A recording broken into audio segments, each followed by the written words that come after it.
Good morning, good afternoon, good evening, good night, Track Star family. Hopefully, everyone is well. Okay. Please don't be mad at me that I didn't come on last week. I'm about to explain. Okay.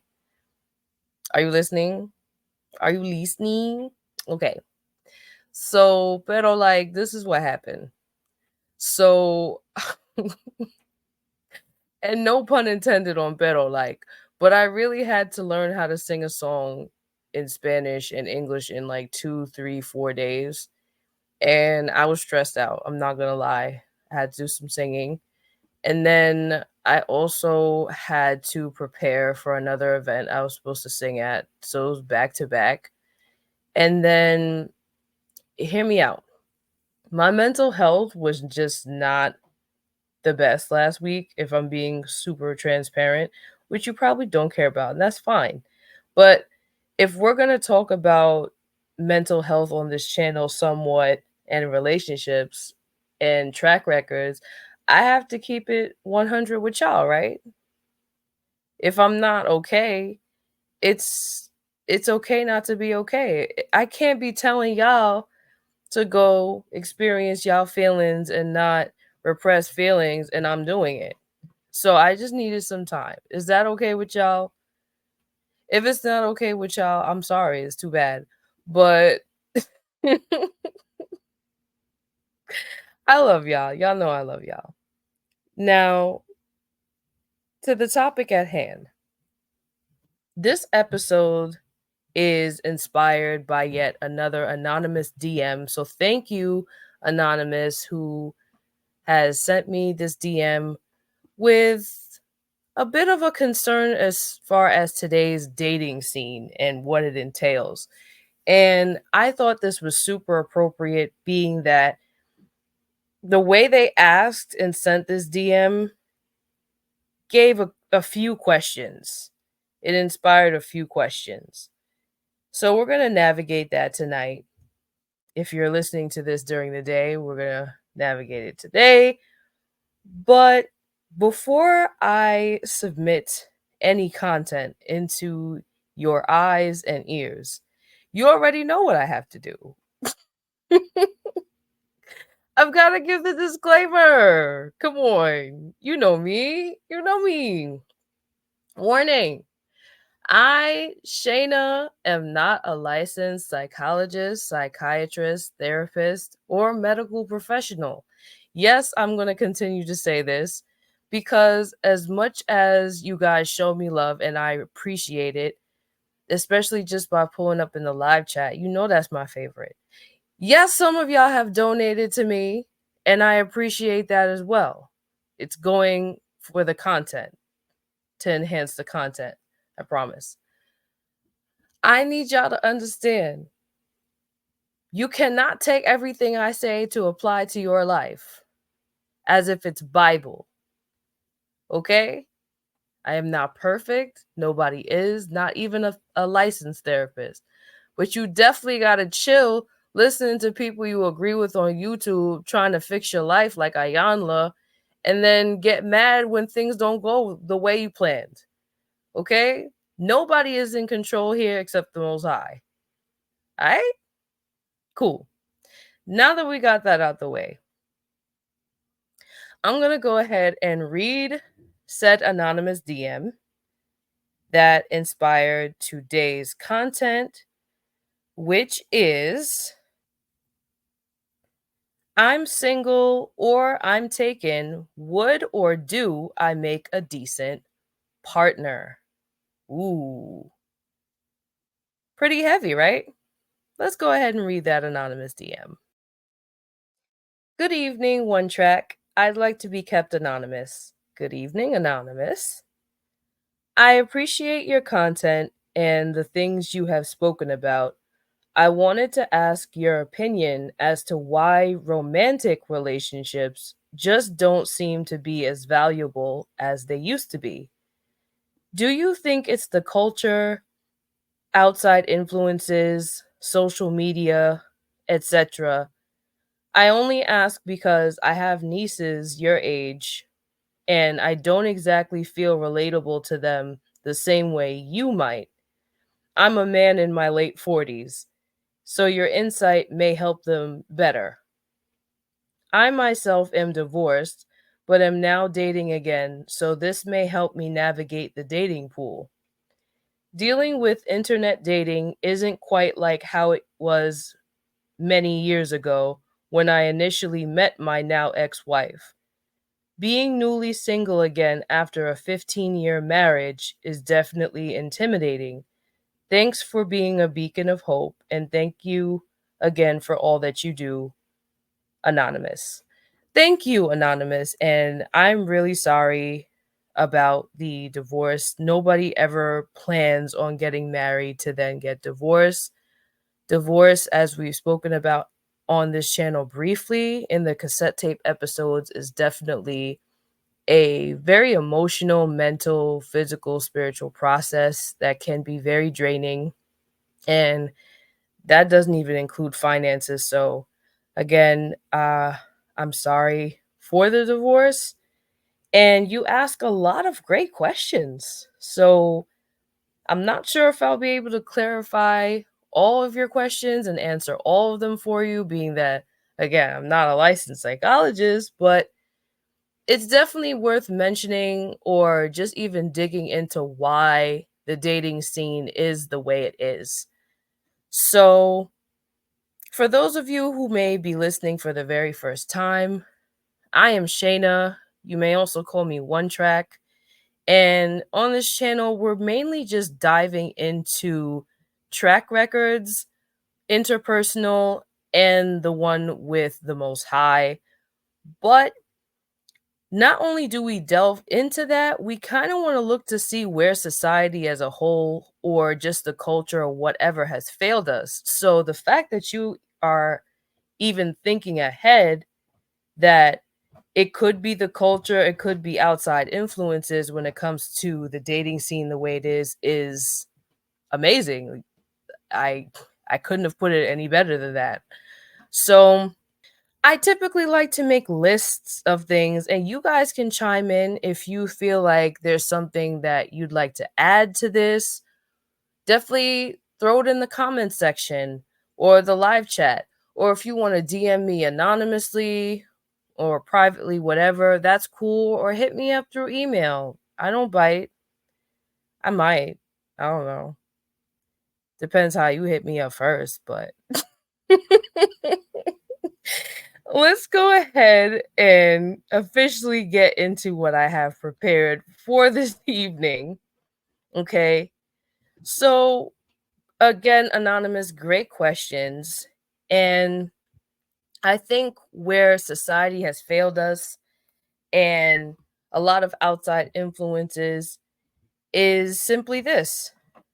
Many people believe that because they have the basics or the fundamentals of life, whether it be the money that they wish to make, they now see it, or they have the house that they always wanted, the place or apartment that they always wanted, etc. The list goes on, right? They think because of society standards, wherever it is in the world that they live, that people can really think they are a great partner because of it. And I'm here to tell you, being in a romantic relationship is much more than just tangible things. In fact, what actually makes a decent person, not a perfect or a good person, because even the book says that no man is good, but in order to be a decent person, it actually doesn't require anything tangible. So, One Track, what do you mean by tangible? Well, there's nothing necessarily a person needs to be a decent person to have and obtain physically that they can touch. So, with that being said, what are the qualifications of a good romantic partner? And to that, I say that depends what you're looking for. But most importantly, we have to look at something that's a little more surface level than what your BuzzFeed article might tell you. No shade, BuzzFeed, no shade. But what are some smoke and mirror qualifications that people have that make them feel superior or better than their competition? And I use the word competition because let's look at it this way. As I've said in previous episodes, right? When you're in a relationship, doesn't matter what kind, everything for the most part is transactional.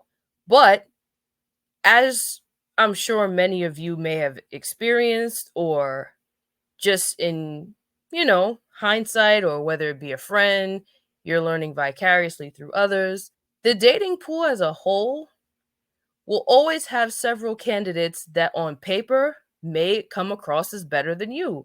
Maybe they have that house that you wanted. Maybe they have that apartment that you wanted. Maybe they have the income that you wanted. That doesn't necessarily make them better than you in other areas. And it really is comparison that is the thief of all joy. I know somebody's feeling me tonight. Put a one in the chat if you could definitely agree with what I just said. Sometimes a person can have it all on paper and still not have it. They're just not it. You not it. But this goes back to the series I had when I was speaking about self-reflection. Some of you remember that series very well that I did last year, and how a lot of people are narcissists and don't even know. So we're going to look at some of those traits as well. Some of them we've already discussed in depth in the cassette tape episodes, and that's why, for those of you who are new, it's so important to go into the cassette tape episodes where the meat and potatoes of this channel is. But you know me and my lists. So I've made somewhat of a self-reflection checklist, being that some people are really out here oblivious and they don't even know that despite them having this, that, and a third that is tangible, there are certain things that they do not have that are intangible, or there's certain characteristics they may possess that are preventing them from either leveling up in romantic relationships or keeps them out of them altogether. And I think it's easy to somewhat look into what makes someone desirable. But what are the things that really are a bit off putting that some people are just not aware of? So here's a list of turnoffs that are somewhat glorified in today's society and culture, but are really warnings to stay away from certain people. Or if you are dating and you see certain things, you should probably call them out if you see these. Okay? So here goes this list that I created. So, this person who you may be dating or are already dating, as in a relationship, sometimes there's certain red flags that excite us, but eventually it comes back to hit you where it really hurts. One of the main ones I see is the following: a person who is discourteous or ill mannered. Oh my goodness. Have you ever met someone, whether it just been a possible romantic partner or maybe it's a friend's love interest, that when you first met them, everything seems cool, but then about 5 to 10 to 15 minutes later, maybe after an outing, you start to see little things like, this person, this man or this woman seem to have been such a decent person, but they come off as a bit rude. They're a bit short. They're a bit sarcastic, and not in a funny, joking way, more so of a things should go my way kind of way. I'm sorry to say that this might be a sign of a narcissistic tendency. Okay. Now, again, not a licensed psychologist, psychiatrist, none of that. So don't be out here diagnosing people as narcissists and saying one track told you to, because no, I did not. But let's go ahead and look at number two. Unprovoked, uncontrollable anger or aggression. Ooh. Ladies, you in the chat? Let me talk to you right quick because I want to talk to you.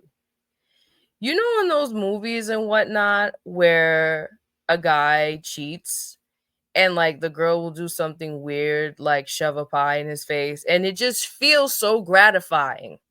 There's a certain level of gratification that's like, yes, yes, I would have done it this way, or I would have done the same thing.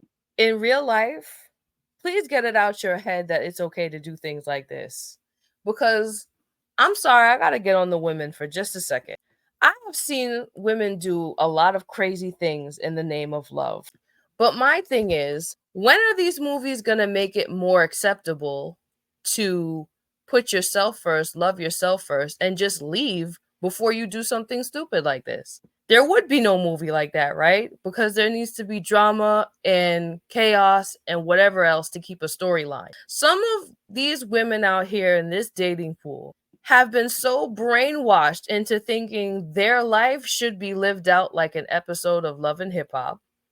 Ooh.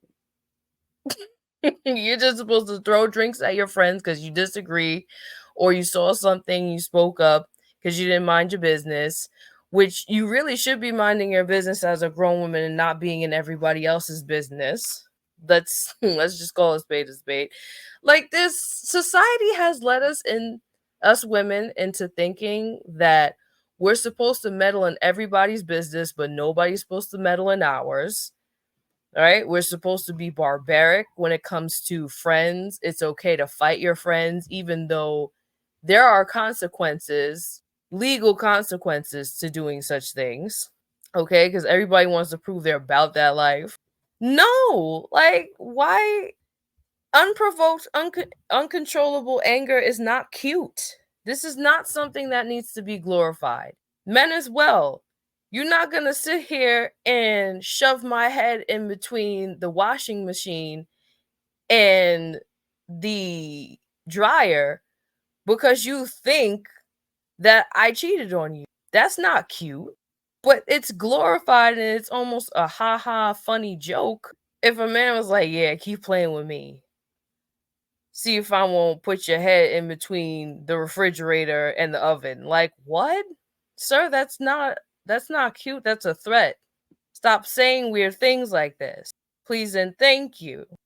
Let me go ahead and go to the next one because I'm triggered. Number 3, refuses to grasp the concept of compromising, which in fact can be tricky, being that some things you cannot compromise. Okay? Again, certain things you cannot compromise. You cannot compromise. But this is where boundaries come in. This goes back to the episode on unequally yoked relationships.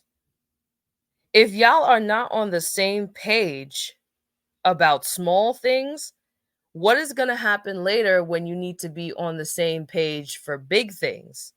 Do you see what I'm saying? Certain things I'm not going to sit here and say yes to when I really mean no, and then expect my partner to bend over backwards for me, no diddy, every time I suggest something controversial to what they believe or think. That's not realistic. That's very delulu. And that also goes back to the delusion I spoke about, especially with women on this channel last year. Yes. And it really started when women were out here being lied to as little girls, being told that they're all princesses that grow up to be queens, and that they should accept certain things no matter what for the sake of being married. And I went into all of those fairy tale origins not just because it was entertaining, but I did it for a reason. Some of you may be wondering where some of those episodes are. I got rid of them. But if you'd like to see them or listen to them again, hit me up and maybe I'll work something out. I don't know. Can't promise it'll be anytime soon. What most people don't seem to understand, the highest form of self-love is the ability to create boundaries for yourself and for others. Only you know what your boundaries should be, And a good indication that you lack boundaries is to go by what triggers you. Mhm. So the next time you keep wondering why you keep running into the same problem and have the same reaction, 9 times out of 10 you either have not solved the problem that you need to, or if it's with another person that you're always triggered by and run into the same problem, you're not upset with them. You're upset with the boundary that you lack for them. Do you understand what I'm saying? Put a 1 in the chat if you understood what I just said when it came to that. Okay? Put a 2 if you do not. We might have to do a separate episode on just boundaries. Let me know if you need me to do an episode on the importance of boundaries. I'm willing to do it. Okay? But let's go to the next one. They see constructive criticism as an attack and victimizes themselves in every circumstance. OMG, if this is not like the top 3 things a narcissist does. Because how dare you call out a narcissist for doing the thing that upset you and hurt your feelings and made them look bad to everybody? How dare you? How dare you have boundaries and stand up for yourself? That's how they think, y'all. They're sick. These people are sick. They have demons. They need help. But instead of fighting their demons and being single and working it out, they think that the only comfort they get is being around you, and it's your responsibility to just go with whatever it is that they want to do. I told you a lot of this stuff comes back to narcissism, right? I did say that at the top of this, right? A lot of people out here are not diagnosed narcissists. They've never gone to a therapist, and they never plan to because they don't see a problem with it, because the people in their lives for so long have been cheerleaders to their nonsense and have hugged them and have been doting and are lenient even though they know they're a monster. But somehow, because you're dating them, you're supposed to follow suit. There are a lot of delulus. The delulus. They're everywhere. Okay? Let's go to the next one. There are actually people out here that think that any attention is good attention when it comes to dating. Hear me out. Hear me out. If you are dating right now, you're not in a relationship, you're dating, okay? And the person does not make it clear to you that they are dating you and possibly other people, they are manipulating you. I'm not saying this is something that they have to disclose to you on the first, second, or third date. But if we're getting up there to date 6, 7, 8, 9, 10, and they never mention anything about dating other people and that they don't want to necessarily be exclusive with you, what are we doing? Because long gone are the days where people are really trying to manipulate you into thinking that having a summer fling or casual hookups is going to be something you're going to want for the rest of your life. And what's wrong with it? What's wrong with it? What's wrong with it? You want to know what's wrong with it? You want to know what's wrong with it? Because eventually you're going to be 60, 70, 80 years old with no one who genuinely loves you, no children who respect you so they don't send you to a daycare where somebody roughhouses you, okay? When they're not there. If they even bother to come visit you, that's why. In order to create loving children who eventually will want to, they don't have to, because your children never owe you anything. But for them to honor you like the Bible says and do it willingly, when you get to your old age, they have to see two loving parents who love each other first. I don't care what you have to say about that. If it opposes what I said just now, I said what I said. I said what I said. Fight me. Not really. Whatever. Caps lock me to death. I don't care. Some of y'all are way too old to continue living life as if you're supposed to be young, dumb, and carefree, like in your teens and 20s. So many people, I'm just like, did your frontal lobe develop yet at age 26, or is it continuing? No shade, but a little bit. Because if you think you can continue living out your life and you just want to be 46 years old hugging the block for everybody to call you Unc, and for the young teens to sit here and ask you outside the liquor store if you can grab them a bottle for the sake of being cool while still living in your mother's basement, very much single, and you keep bringing Monday, Tuesday, Wednesday, Thursday, and Friday home with you. What are we doing? You look stupid. But this is why it's also important to get to know somebody even before you date them as friends. You're supposed to court people. Okay? Ladies, it's not always for men to just come out of pocket either. There's a lot of things you can do that are fun to get to know somebody that don't cost much or are free. I said what I said. Your unwillingness to create boundaries when it comes to your emotions and your mind will cost you later when you don't ask the right questions and you sit in here like a gump like homeboy on this couch. Whole time she got a whole roster for the summer. She got Burger King saved under her number. She got Uber Eats saved under her number. She got TGI Friday saved under her numbers. She got the steakhouse dude saved in her contacts.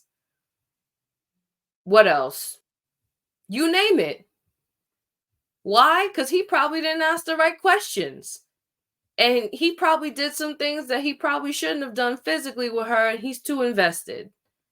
Now he done wasted his time. I'm just making scenarios based on this little illustration here, but you get what I'm sure you understand what I'm saying. Because we have to talk about it. You thought the little bit of attention you were getting should have been enough for you to convince whoever to be in a relationship, to be committed to you. You probably didn't love yourself enough or do enough self-work first. She probably doesn't love herself enough to understand that one person is more than enough. Stop falling in love with whatever gives you attention. 30, 40, 50, 60 years old can't even go on a date without constantly looking at your cell phone. How, bro? That's what we're supposed to leave in our 20s. Not everything that gives you attention is for you. I play duck duck goose all the time. I am very picky when it even comes to which friends I have, let alone which people I'm dating. I have no problem telling people I've been single for years. Not the first thing people want to ask you is, "Oh, well, what's wrong with you?" Nothing. It's what's wrong with everybody else that I'm seeing that I'm not willing to fold on my boundaries for, and then kick myself later when I was right or I knew better. I got black Air Force One energy when it comes to my boundaries. Where's yours, sir? My Air Forces don't have creases in the front either because I ain't bend or fold. Let me go to the next one because, ooh, I'm getting mad, y'all. Ooh. No, y'all, because I'm shaking my fists. Refuses to openly discuss past traumas and identifies with demons that taunt them instead of healing. They find enjoyment in disturbing your peace. Have you ever met someone, 20s, 30s, 40s, 50s, whatever, that will jokingly bring up, "Oh, you cheating on me? Oh, you doing this? Oh, you doing that?" And at first you thought, "Hey, this person's joking. It's all right. That's just how they joke." But then you started to notice that their jokes and their jests are a little bit too repetitive, and they start acting very insecure. Maybe when you meet up with a friend of the opposite sex, even though it's an open setting and it's not private, and you meet up with other friends, This person may not want to say hello. This person may not want to introduce themselves. They may walk away from the situation, embarrass you. You ask them about it. Oh, it's nothing. It's nothing, babe. No. I'm sorry, whoever you dated before me was a serial cheater and you decided to fold on your boundaries and not just break up with them. But what does that have to do with me? Stop punishing people who didn't do anything to you. Be by yourself until you realize not everybody is your ex. I said what I said. The whole thing with this whole thing where I need to punish a woman because I got cheated on in 7th grade by Rebecca, who really went secretly out with Brendan, is getting a little old. Sir, heal your wounds. Ma'am, I'm gonna need you to realize your baby father is not this new guy who actually cares about you and your kid and decided to while out with his wallet at Dave and Buster's. But because somebody gave him a church hug and he smiled, you think they have history and he might cheat. Ma'am, I need you to heal. Until you get further evidence, or God himself tap you on the shoulder and says, nah, he not it, sis. I'm gonna need you to calm down. Okay? Which leads me to my next one. They fixate and entertain ideas of toxicity. Ladies, can I talk to you for a second? Long gone are the days where we need to listen to our friends who have been single because they're miserable. Not because they can't find a man, whatever, but because they're miserable. They have all the advice in the world for you and your man, right? But where's theirs? And they think it's okay to do pull-ups and to while out, embarrass the man, whether he's wrong or right. They think it's okay to bleach clothes and cut up clothes and ruin sneakers and toss all the clothes out from the Juliet balcony of y'all apartment. Why that same friend don't tell you to just leave? Fellas, she's cheating on you. You out here crying about it. You want to cheat. Why don't you just leave? If that person really makes you that unhappy, just leave. And I understand that, in today's market when it comes to dating, we have things, especially it's very common in New York, especially. Rent is high. You don't got a whole apartment with this person, both y'all names on it. You don't want to break the lease. All right. But the lease is really about to be up in 2 months and you stay with this person for what? For what? For what? I need to know. Explain that. For the kids? You don't think your kids aren't picking up that you're both unhappy and y'all need to be with other people who make you happy and don't stress you out? Because I promise you, whatever it is that you're not telling your kids, they're going to see it and they're going to put two and two together the older they get. You're not really going to hide as much as you think you do. And they're going to grow up and think this type of toxicity is okay. And they might repeat some patterns, AKA they're going to carry these demons that do what? They're going to carry generational curses. You need to break that for them. You need to pray for them. You need to pray over them instead of allowing people to PREY on you. Do you understand? Trauma is just another way of saying I've let the door crack open just a little bit for Satan to come inside.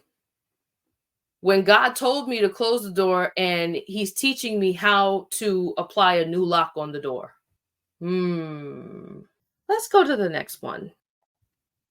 They are entitled and selfish and have only child syndrome. Lord have mercy.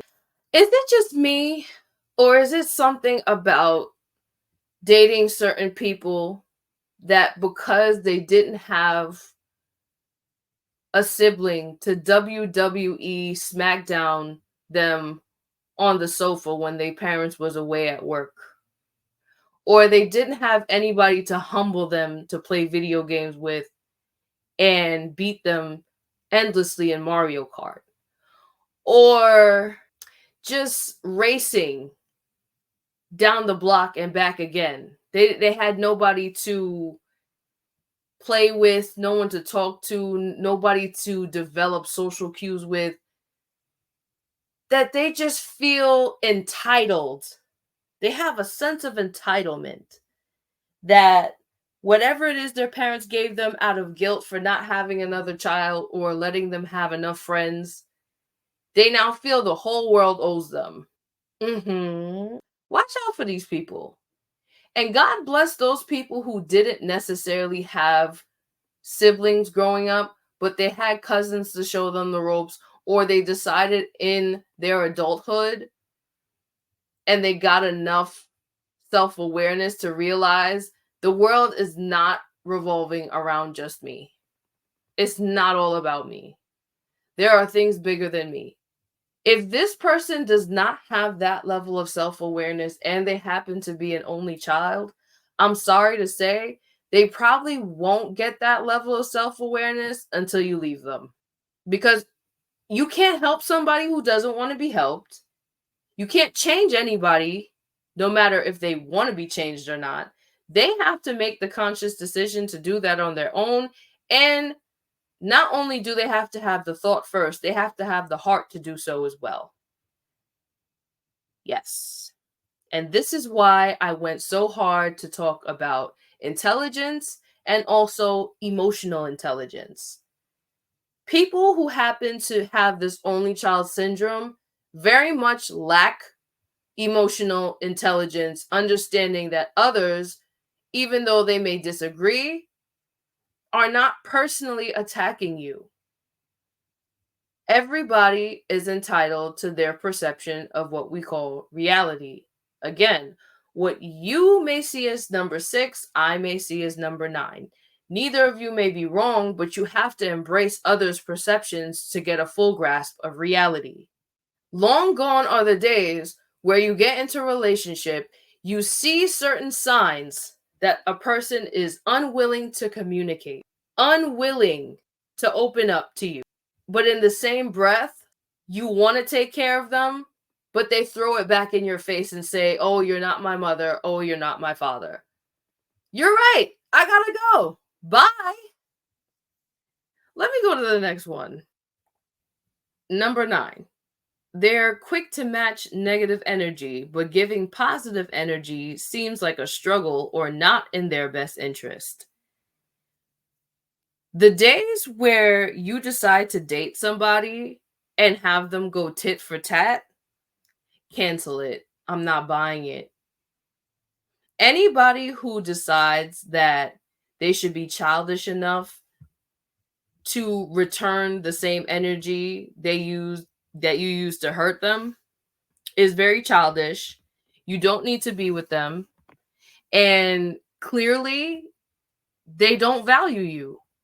Because a person who actually loves you, despite the fact that you have hurt them, it doesn't automatically take away those feelings of them loving you. Or else the love was never true. This goes back to the whole idea. If you really feel that strongly about what somebody has done to you, why not just leave? Just recently, I was going through some of the movies that came out in the late 90s and early 2000s. And I'm sorry to say, one of the movies that I used to watch as a child that really pisses me off now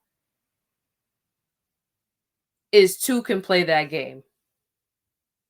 The whole idea of trying to one up the person who you say you love for the simple fact of being right.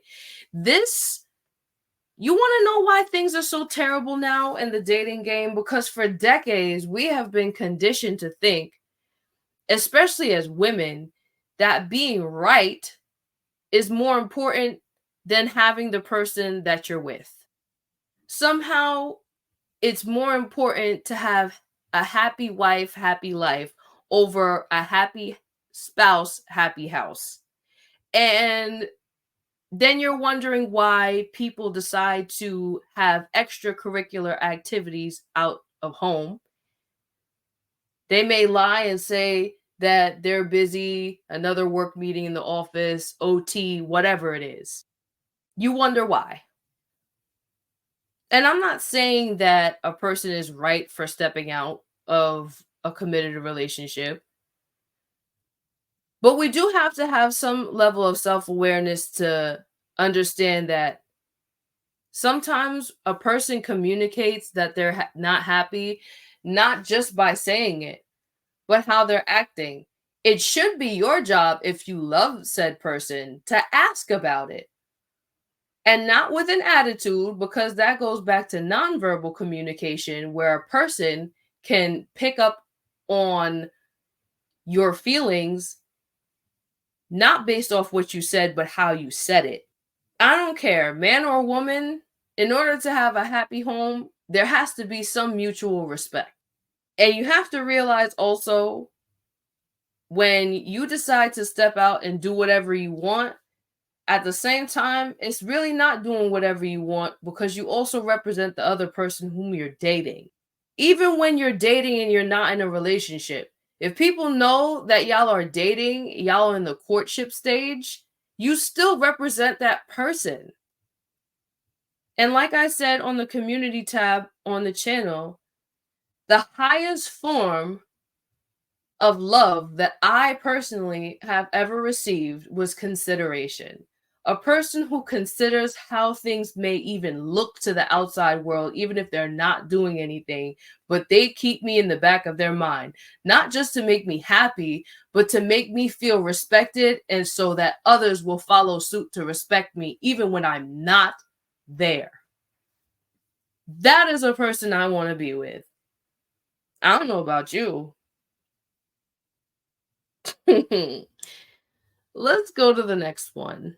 They make excuses for their unwillingness to be better at communicating. Ladies and gentlemen, take it from me. If a person is not able to feel comfortable with communicating with you, and you feel the need to force them into stating their truth, this is going nowhere. You're literally headbutting a brick wall. You're going nowhere fast. There is no way you can continue being with somebody you claim you love and not want to communicate with them. This person may be either trying to spare your feelings so that you can break up with them first, just so they may come out of the relationship not looking like the quote unquote bad guy or bad girl, or they may already have started something elsewhere. Just saying. But what you need to stop doing is defending somebody who does not show you that they actively want to be there. I don't care if you're dating. I don't care if you are in a relationship. I don't care if you're married. For marriage, it's a little different, because no matter what, you should appear to the world as a unified front, even when things are rocky. Let's get that clear. But when you're in a relationship or you're dating and a person just does not want to talk to you, make it very clear to them and ask them, what is it that you want? Because you doing such and such may be pushing me away, and I need you to know and let me know if you want to even be here. And if you really love somebody, letting them go even though they no longer want to be there is okay. Why would you want to love somebody who doesn't actively care about you or show you or appreciate you or respect you, and none of that? That's not love. That's one-sided love. You might as well love yourself alone. Work on you. Start that business that you wanted to do. Start that side hustle. Make them t-shirts, be that lash tech, make those shoes, start that podcast. Go ahead and just do you, boo-boo. You already alone. You might as well make it official and celebrate it at the same time. Okay? No shade to my anonymous friend who sent the DM about being divorced. But To finalize a divorce, knowing that it could take a lot of money. I don't know if you have children or not. Well, no, you said nieces. I don't know if you necessarily have children or not, but consider it a blessing that you are able to get out of bed this morning, put 2 feet on the ground, and know that financially, physically, mentally, emotionally, you made it. You made it out the other side of the tunnel into the light. Okay? Now you can start whatever it is that you were delayed in. You're about to catapult into success as long as you feel and believe you deserve it. Keep those things in mind. But let's go to the next one. Number 11. They don't know what they want, so they try to find pieces of what they want everywhere. Woo. If ever a person tells you when you present themselves the option of whether they want to stay or not, and they say, I don't know, take that I don't know as a no, I don't want to be with you. Because anyone who is still trying to test the waters and date elsewhere is really telling you, I don't want to necessarily lose all access to you in case if I can't find anything better, but I'll use you as a placeholder until I do. You are not a placeholder. You are not a door stopper, okay? You're not any of that. Have enough self-respect and boundaries to say, if I'm not it and you need to look elsewhere, I'm out. And mean it. You don't have to necessarily say it right then and there, the same time you ask them if they want to stay or not. Maybe you need some time to think about it. We're all emotional beings. We're all smart human beings. We all have common sense that God gave us. Some of us decided to turn it off. That's between you and God.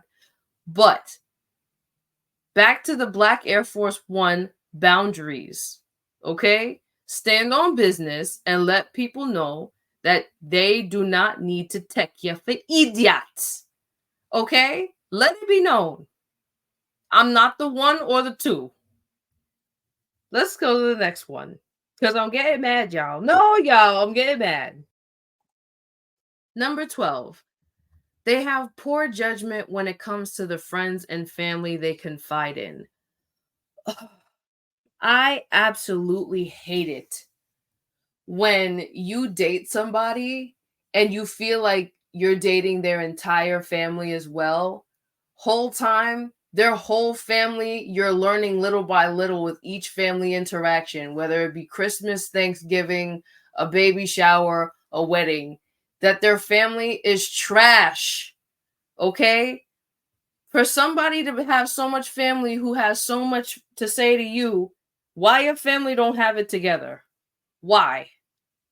At this point, if I stay and I continue to let all of your family tell me what I am and what I'm not doing, I deserve it.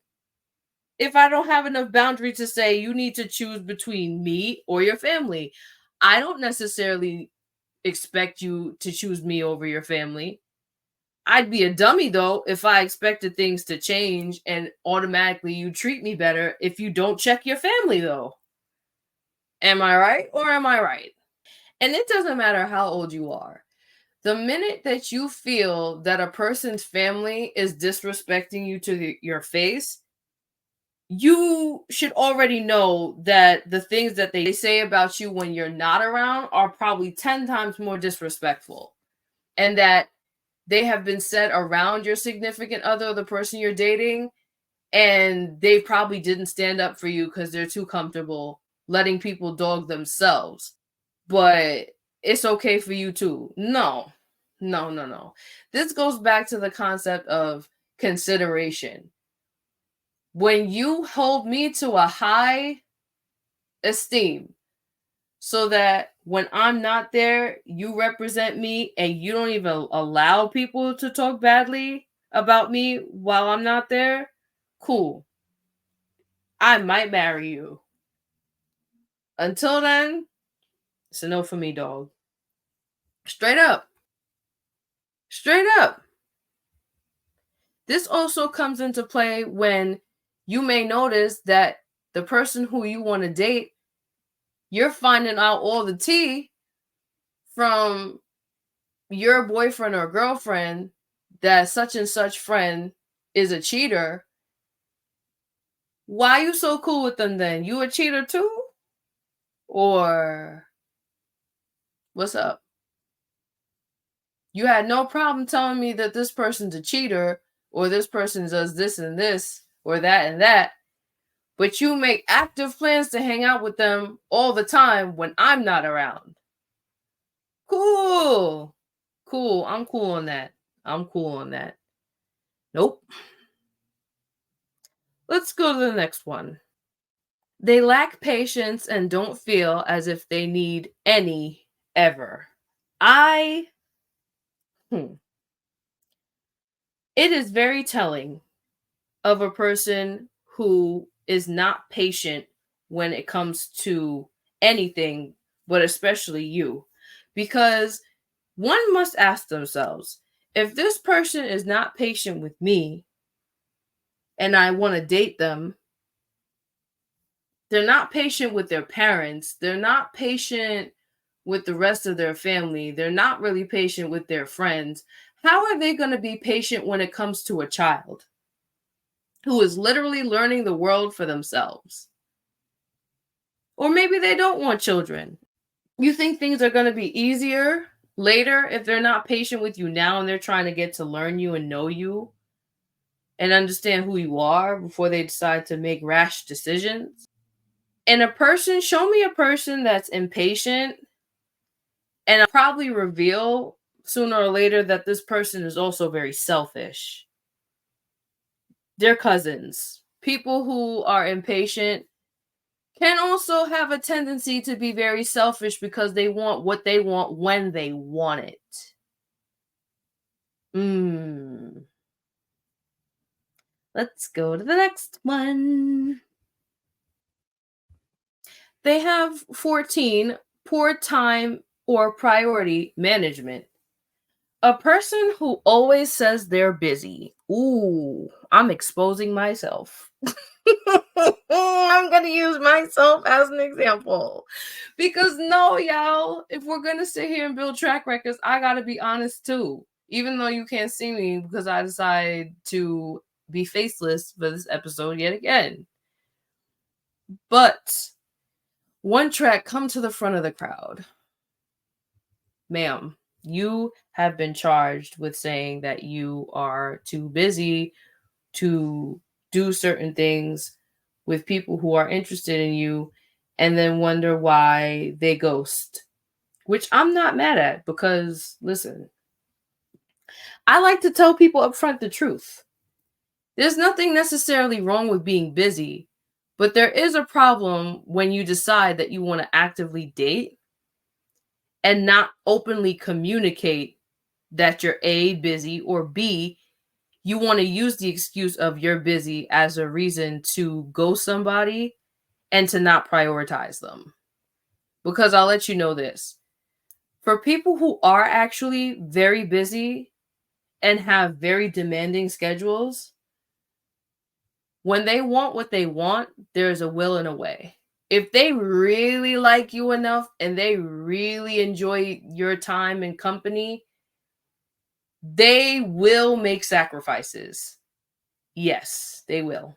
Even if that means less sleep, even if that means I gotta skip out on having lunch by myself to now have lunch with you at work, even if it's just for 10, 15 minutes to call you on my way to pick up my food and then go back to the office, I still spoke to you for the day and found out something. Never fall for the excuse of, oh, this person's too busy, so, no, they're just not feeling you enough. And maybe it is their fault that they're not feeling you enough because they didn't give you the proper time. But that's something you should have been upfront with before you decide to date. Don't date people if you feel like you'll never have the time to, or maybe you need to make a few adjustments in your life in order to have the life you want. There's a common reoccurrence in society today when it comes to dating. A lot of people are wanting what they want, but they're not willing to make the changes or the adjustments in order to accommodate for said changes. and you're in a constant loop of unhappiness. And before you know it, you look up and you're single and you're too old to have the children you want. Hello, as my West Indians family would say, hello, hello. No, because we gotta be real. Come on. Which leads me to my next one. Let's talk about it.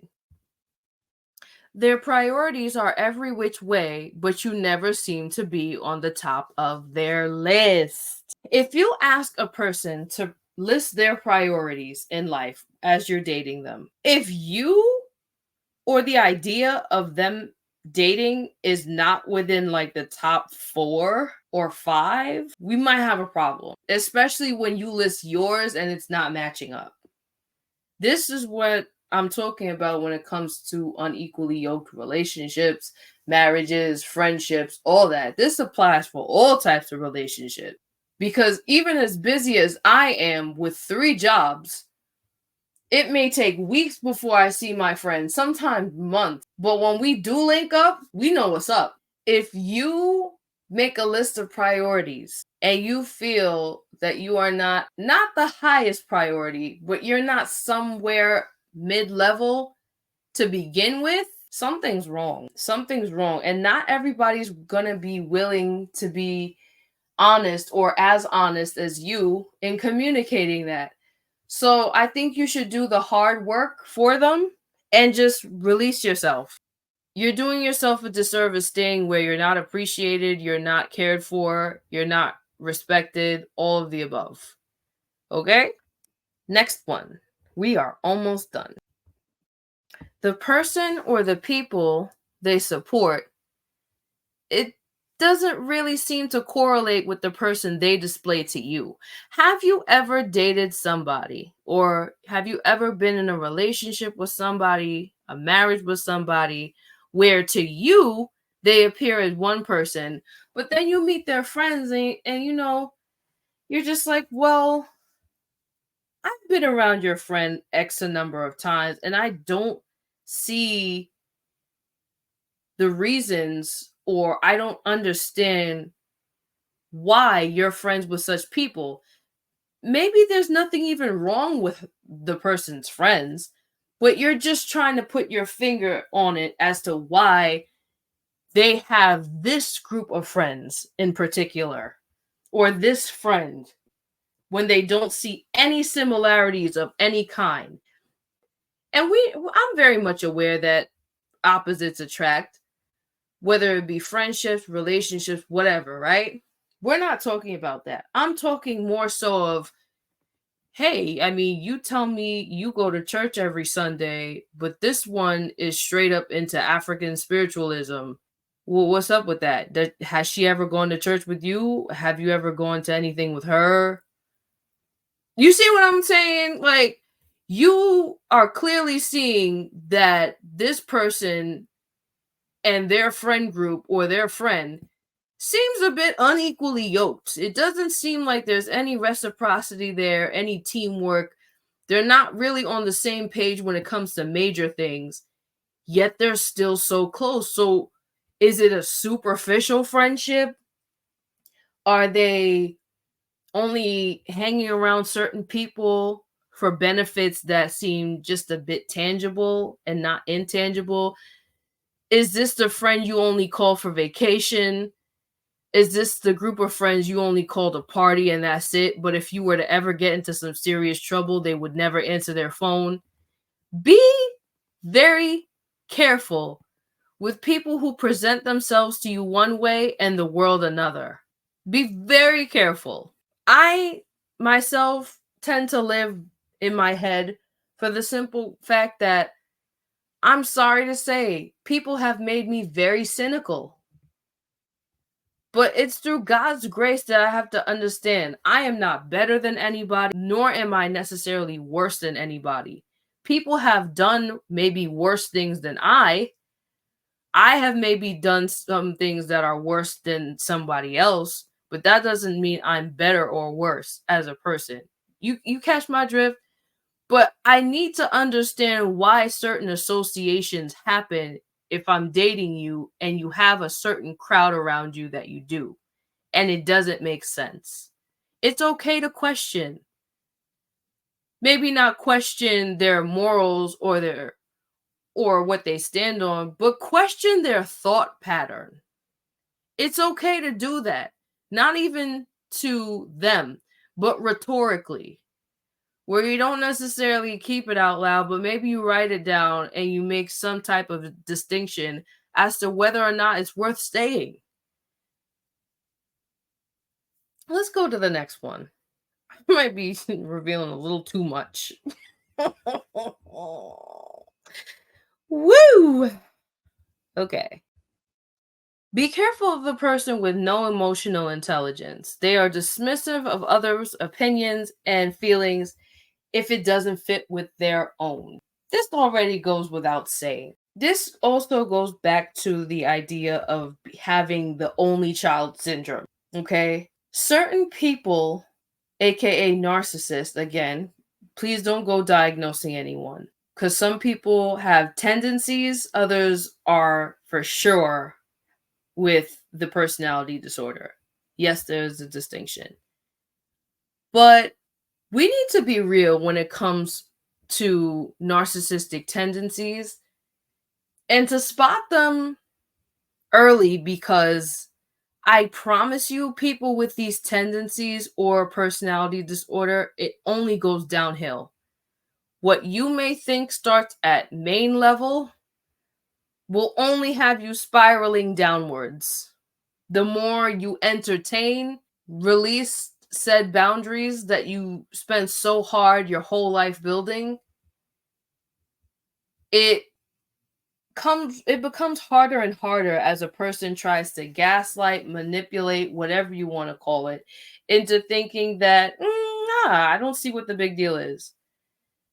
When I said that particular joke that triggers you, and I promised I wouldn't do it anymore, but now I did it amongst a bunch of strangers that we just met 10 minutes ago at this party, and I shrugged when you told me what's my problem. Oh no, it's nothing. I don't know. You're over exaggerating. I don't know what you're talking about. It really wasn't a big deal. It starts with small things like that. Again, have enough respect to understand that if a person disregards showing you common decency and you feel like you have to ask for respect, that's not your person. And they probably don't need to be with anybody at all. Leave them alone. And 9 times out of 10, if they do suffer from narcissistic personality disorder, they're gonna constantly make you feel as if, okay, you wanna leave me? Cool. But then they're also gonna love bomb you back if you were a good source for them, for their wants and needs. They don't just pull away from good people that benefit them. They don't.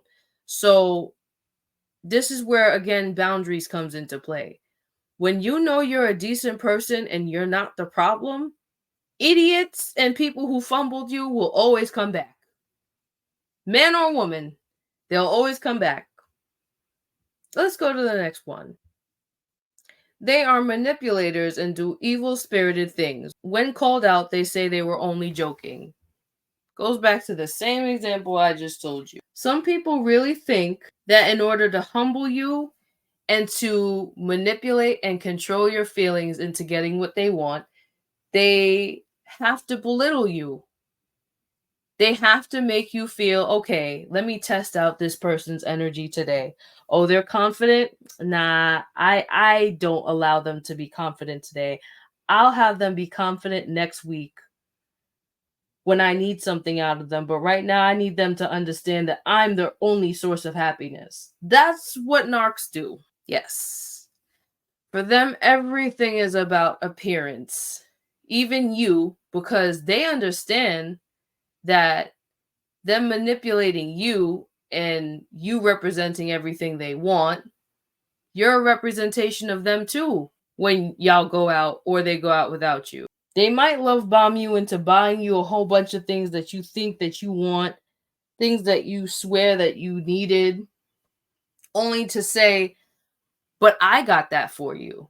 I did that for you. You don't appreciate me. You see what I'm saying? Everything to them is about one up and control and appearance, and don't you dare make me look bad. That's all it is for them.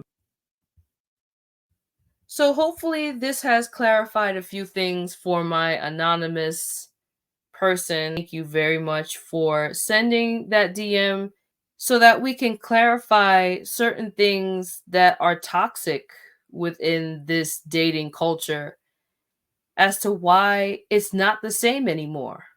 Even the book says that in the last days, people will be lovers of themselves. Years ago, we saw more successful households, marriages, families where love was the foundation. Now, you have girls who are willing to accept a date or swipe right just because they're hungry, physically hungry, or they're hungry in between their legs. That's a come up for them now. They're just like, well, to get over somebody else, I just got to get under this person. And this goes for the men as well. And then you wonder why people don't acknowledge marriage as a sacred union anymore. I'm just stating the obvious, but doing so in a way where it's a little bit more digestible, because the dating pool as a whole is more like a tidal wave. There's a lot being thrown at us now more than ever. We have to accept that not everybody is where we are currently right now in our walk with God or at peace with themselves. They're fighting demons. And it's more than okay to work on yourself while dating. A common misconception is that you have to be perfect before you date. That's not true. Nobody's perfect. But you do have to actively try and communicate with the person that you care about in order for them to not only see if it's worthwhile and give them that respect to see if it's worth staying and dealing with the issues that you have. But I just think it's just common courtesy that being transparent, the same way I was at the top of this episode, will bring a sense of genuine respect to say, okay, this person even has enough emotional and mental intelligence to let me know they're not perfect, but they're willing to try. I can deal with that. And here's the options that they've presented to me. Let's see where we can go from here. I'm not promising marriage next year, but I can work with that. People don't have common decency anymore in those regards. They just don't. They assume, well, here are my problems, take it or leave it. Who are you? No. So you mean to tell me so you could have 6 kids and 5 baby daddies and no place to live? You're in a homeless shelter, but the man that you want to date has to have a mansion and make $300 million a year? Ma'am, that's, ma'am, ma'am. We shouldn't be requiring things from people that we don't have ourselves or not actively working on ourselves. I'm not saying you have to have it all together again before you date, but you should be realistic. And that was the whole purpose of even the Bible talking about when you love God and you pray to God and you have a relationship with God, you're not going to ask for things outside His will. You're going to ask for things within His will when the timing is right, in due season. Certain problems and things that you go through may not even be for you, it may be to help somebody else. Or the problems that you're going through may be to get you into a place where you're ready to receive the blessings. But maybe you're not ready yet because you keep running from what is supposed to happen to you. How is God going to prepare a table before you in the presence of your enemies if you keep trying to push enemies away from you? Those same people who spoke ill of you, those same people who are doing very badly in life, you keep wanting to push them away from you. What if God's using you to show them that you having a relationship with him can bring them the same thing. Because I'm here to tell you as well, I can't tell you what to do, but I can tell you from my perspective, whomever I decide to date next and eventually marry, it better be pleasing to God, or else it's gonna be pleasing to you know who. The choice is ultimately yours, all as all choices are. But one bad choice can really spiral out of control. And the more you're willing to put up with foolishness, the harder it is to get out of it and to remain happy and come out on top with your sanity. Also, you're not meant to date every single person that shows interest. Hello. So, yes, thank you again, Anonymous, for beautifully asking those questions. I hope I'm able to relate to your nieces. Share this if you care, like if you like, dislike if you dislike. Send me an email, send me a DM, leave a comment, all of the things. I thank you for joining me on yet another episode of One Track Record. I hope all of you have a great rest of your day, and I will see you later. And I won't be on Sunday. Usually I do these emails and anonymous DMs for Sundays, but I have a family reunion to go to, so I'll let you know when I see you next, but you know the drill. Later, y'all.